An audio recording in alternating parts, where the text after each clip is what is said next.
Bismillahirrahmanirrahim. Assalamualaikum warahmatullahi wabarakatuh. Waalaikumsalam warahmatullahi wabarakatuh. Alhamdulillah dzikrihi tatmainnul qulub bi fadlihi tughfaru dzunub. Asyhadu an la ilaha illallah al-khaliqul ma'bud wa asyhadu anna Muhammadar Rasulullah shariful maud. Wa shalawatullahi wa salamuhu ala sayyidina Muhammadin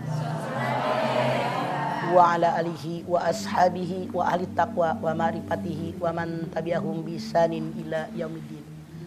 Saudaraku, menjadi benalu. Kita semua tahu yang namanya benalu, pohon kecil yang numpang di pohon besar.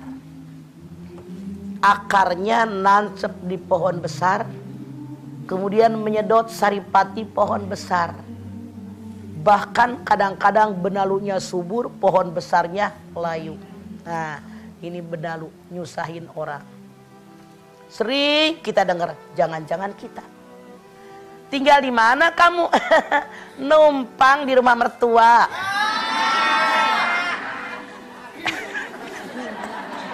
Ada yang seperti itu? Ngacung. Numpang. Baik numpang di rumah keluarga perempuan, numpang di rumah keluarga laki-laki, namanya PMI, Pondok Mertua Indah. Tuh udah ada apal semuanya. Ini satu. Ada lagi yang numpangnya di rumah saudara. Maaf, seseorang akan kuliah di Jakarta, numpang di rumah kakaknya. Maaf dalam tanda kutip, Rasul bersabda, hati-hati dengan ipar. Ipar adalah kematian.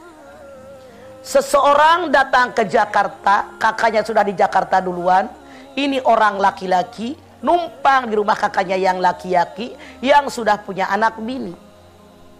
Atau seorang anak perempuan datanglah ke Jakarta, mau kuliah di Jakarta. Dia saudara kandung dari seorang istri yang sudah punya suami, numpang tinggal di situ. Inilah yang hadis Nabi mengatakan, ipar adalah kematian. Tidak sedikit dalam sebuah rumah tangga, gara-gara ipar datang, suaminya jatuh cinta kepada adik istrinya. Iya apa iya? Ada yang begitu. Ada lagi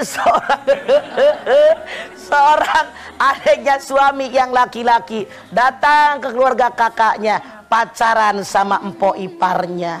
Ada. Itulah yang Rasul katakan kematian, hati-hati jaga. Ada lagi kasus saudara datang ke Jakarta, merasa akrab, tinggal di rumah orang sekampung, di rumah keluarga. Boleh aja. Tapi kan hati orang, sikap orang, sifat orang tidak sama, betul? Satu, ada orang yang ditumpangi tadi. Saya numpang ya, mau tinggal di Jakarta sementara belum dapat kontrakan, belum dapat kosan. Silahkan, mari nggak apa-apa. Kita kan sekampung, kita kan saudara, kita keluarga. Silahkan tinggal di rumah saya, nikmati. Silahkan. Baik ini orang. Kalau orangnya punya hati mulia, punya hati yang penolong seperti ini, biasanya yang numpang sungkan, rikuh, sangat menjaga diri. Satu, dua. Kadang-kadang orang yang punya rumahnya, orang mulia hatinya, orang baik, sangat penolong. Silahkan tinggal di rumah saya ya.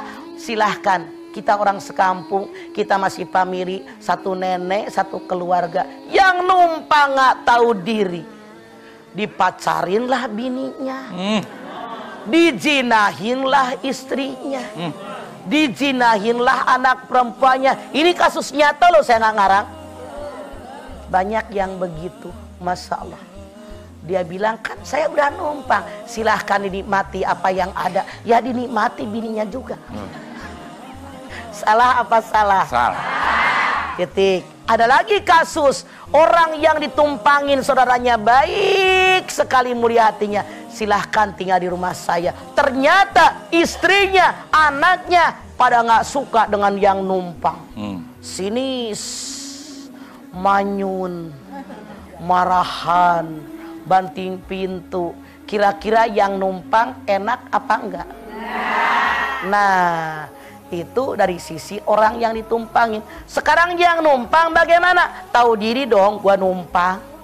Jaga etika, jaga tata krama. Misalnya bangunlah Anda pagi-pagi, misalnya bantuinlah kalau nyapu mah walaupun lelaki kan bisa. Kalau yang punya rumah nggak punya pembantu, apa susahnya sih? Bantuin ngepel, bantuin nyiramin pohon, mudah kan? Tahu diri. Saya yakin yang ditumpangin juga akan simpati sama kita.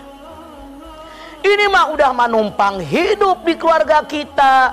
Habis makan piringnya taruh di kamar dia, nggak dibenain, cucian embrek masukin satuin sama kita, kan kurang ajar.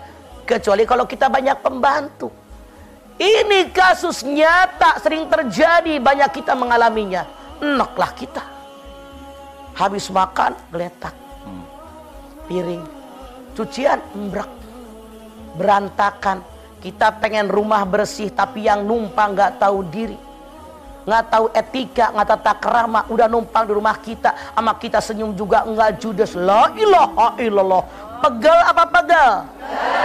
Yang dibutuhkan oleh kita apa? Pengertian dari yang numpang, dari yang kita tumpangi. Orang yang kita numpang punya kemampuan buat kita tumpangi. Maaf dalam tanda kutip. Kalau kita punya saudara keluarga di suatu tempat di Jakarta misalnya, Anda dari kampung datang ke Jakarta, kalau keluarga Anda maaf dalam tanda kutip orang tidak mampu, misalnya dia pun hidup masih ngontrak, layakkah kita numpang sama dia? Nggak layak. Apalagi rumah kontrakan cuman kecil begitu, dia suami istri, habis mandi telanjang, cuman pakai celana doang, nggak pakai kaos dalam misalnya, kan jengak kita juga. Serba salah. Tiap saat kelihatan dia. Jadi yang dibutuhkan oleh kita yaitu pengertian dari kedua belah pihak. Dari orang yang datang numpang dalam rumah tangga kita, orang yang ditumpangi juga emang harus tolong menolong. Wa ta'awanu 'alal birri wat taqwa wa la ta'awanu 'alal ismi wal udwan. Yang numpang juga tahu diri, insya Allah kalau ini ada, bahkan yang numpang karena baiknya pemilik rumah sampai berpikir, ya Allah, kalau saya hidup berhasil, saya akan balas kebaikan mereka. Insya Allah dua-duanya mendapatkan keberkahan dari Allah. Kembali kepada sikap kita yang numpang, yang ditumpangi, tahu diri.